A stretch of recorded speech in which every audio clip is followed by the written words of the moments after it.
Yeah, big. Talk your shit.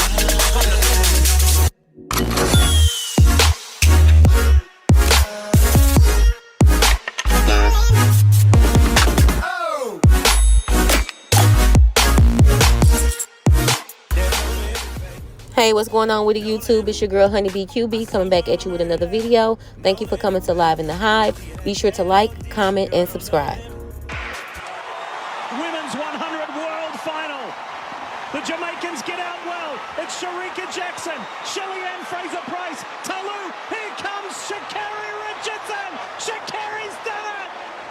Sha'carri Richardson has won the world title. She had to come from behind in the semi, but when it counted, she has done it.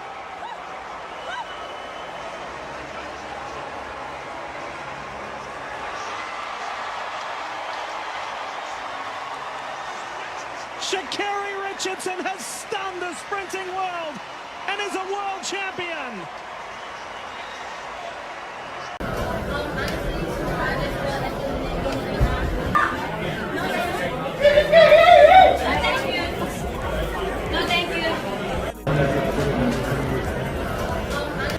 Yes, that's what I'm talking about, niece. Come through. We've been rooting for you since day one. First of all, they shouldn't never even counted her out, talking about some marijuana and this and that. And marijuana is legal in dang near every state in America. We're not going to go there. But congratulations, sis. We just so proud of you, niece. I am so happy for you. Even the Jamaicans, honey, had to give her props. They was looking like a little shocked, at the end of the race. But yeah, she won. And they had to give her props too. They took pictures together that was really cute. And I like how she kept that same energy for these media people and just was like, no, thank you. I'm good. Because for a while, why am I talking to y'all? Y'all dogged me out. Didn't want me to succeed. I know one thing, she better get all the endorsements. I need to see her on the Wheaties box. I need to see her with Gatorade, Powerade, one of them. She need to be getting that contract back from Nike. Run her coins, okay? Congratulations, Sha'carri, girl. With that gold. I'm so proud of you. You're so pretty. I love your outfit. It's a video. Do something cute. Aw, thank you. Thank you so much. Child, don't tell me this dude done baby trapped her. I hope not, because that's what it's looking like. That little dress is giving a little, I don't know.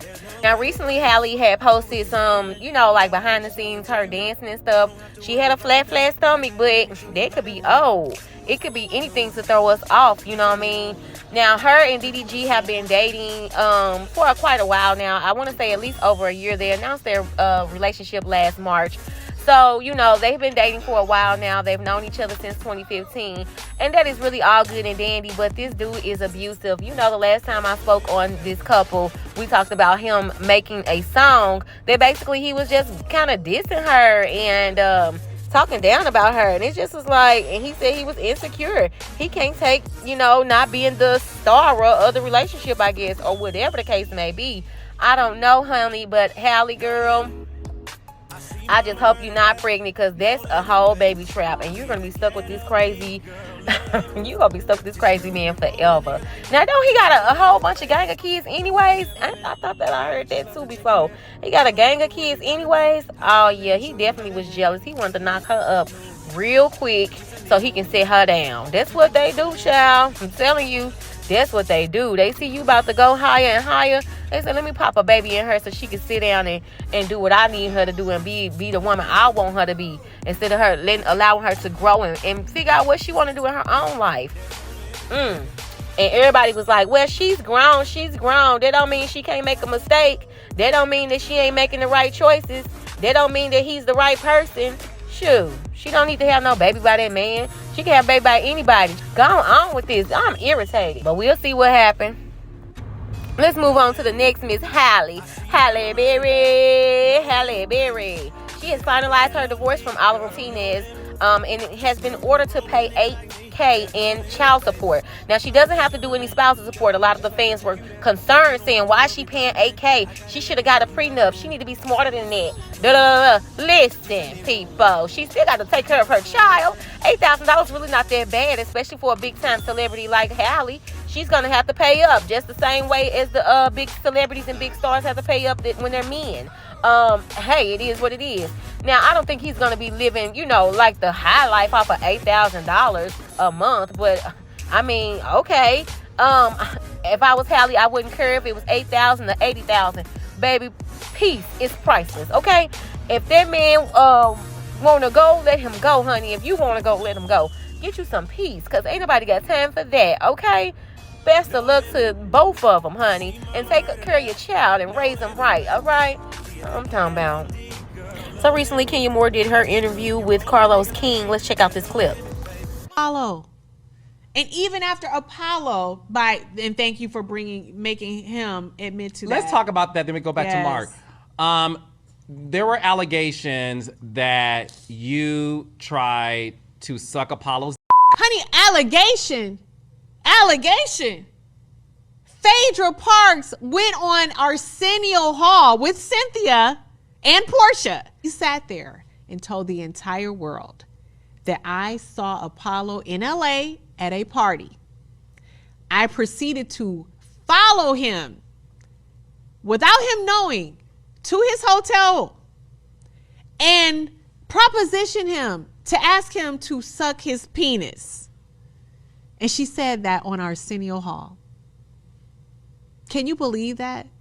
And it was all made up. I'm like, what? I've never in my life, and I said this to Andy, I said it to anyone who asked me, I have never seen him outside a taping of this show, even randomly in the street, even going to the gas station. No, you never saw Apollo. I have never seen him outside of Real Housewives taping, ever, just even randomly, ever. So I'm like, okay, well, tell me. I was pleading with Phaedra. Where? What was the party? No one saw us? Apollo. Fake affair with Apollo. That it was a lie. And I want to be very clear. The reason why that all came out is because one thing about the show at the time, we took pride in making sure that if something could clear the air, let's do it. Yes. Let's not allow a lingering rumor to continue without addressing it and really seeing like it's not he say she say. I don't like he say she say. Yes, I like the facts. They would never give me the facts, and that's why I was like, I know what this is about. Let's not pretend I'm stupid here. I know why you're not giving me any information. Oh, well, I got to go with my husband. I got to just go ahead and listen away. No, you don't. No, you don't. No, you don't. No, and he made that clear. He said it to me, and I said, you telling me isn't going to work because I'm behind the scenes. I don't exist in this social experiment we call the Real Housewives, right? I said you have to Honestly, I totally had believed Phaedra and Apollo back then because, Anguilla was just giving like they was really flirting with each other. And so it wasn't hard for people to believe that perhaps that she did do something like that to her man or whatever. And she seemed like she was very vengeful back then. But when we get to know Phaedra after all these years, we see it's really been her. She's the puppet master, honey, okay? She was behind the scenes pulling the strings and making stuff pop and shake that she, but she didn't never want to let her hand be shown. She always threw that rock and hid her hand. So that's what we're dealing with. I feel sorry for Kenya because I definitely did not like her because of that. Like, that was one of the main reasons. And then the whole thing with Portia. I'm glad to hear that she's back cool with Portia because it never even made sense why they didn't get along from the beginning. It should have been big sis, little sis. It should have been we're going in this together. But it seemed like I think what was going on back then, Kenya felt like she was against Portia, and so from the jump, she wanted to let the producers know and Bravo know that she was the girl for the job. Like she said, these girls used to have to interview for their jobs, and they were both on an interview, so it was like, are you gonna make it or am I gonna make it? And she just needed to chop Portia head off, because as soon as she met Portia, she gave her all the smoke. I mean, she was so upset about this Miss USA and Miss America, whatever the girl has done said, child. She was so mad about it, and she just blew it all up out of proportion. But this was her way to solidify her peach. But I'm glad that Kenya has spoken out and said what she needed to say, because there was some scandalous stuff for Phaedra to do. Like, for real, Phaedra really got away with a lot of stuff on that show. And it was like some stuff that was just like to ruin people down to their whole careers. The whole thing with Candy, the whole thing now with Kenya. When you stop and rethink about this stuff, Phaedra was scandalous. Even though I liked her on the show, I did. And I still want to see her on TV. But yeah, she was scandalous. So recently, this picture just popped up of looks like Young Miami and Future in the club. Now, honey, I was like, what is going on here? Okay, side eye emoji, like all the way. What is going on here? Now, lately, it seemed like Miss Young Miami has been, throwing a few jabs towards her sponsor, Diddy. She say that Scorpios are manipulative and they are womanizers. I say Scorpios because they womanizers. And so, Andy is. But anywho, baby, she all in Future face. I don't know. What did P. Diddy do?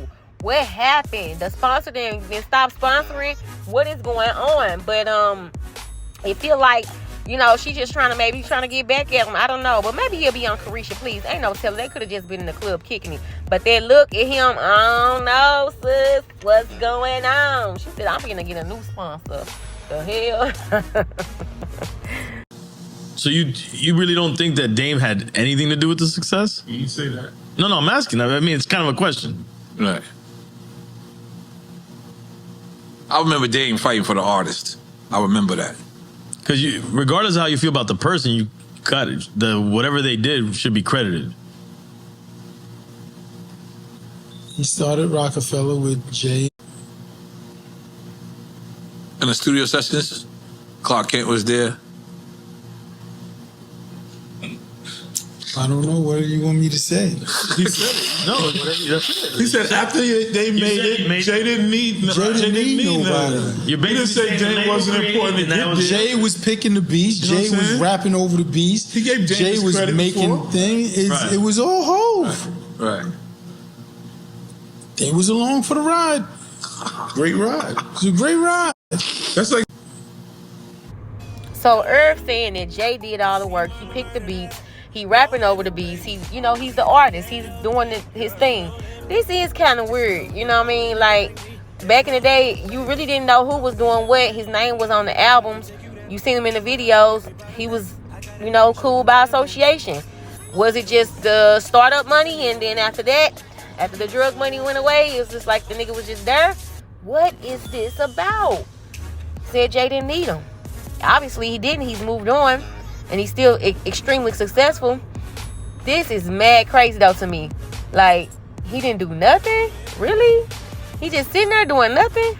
I don't know about that. Seems like Irv got some beef in his heart about that man for whatever reason. I don't know about him doing nothing. He got to be important. All right, let me know what y'all think about these topics. Be sure to like, comment, and subscribe. I'll talk to y'all in the next video. Peace.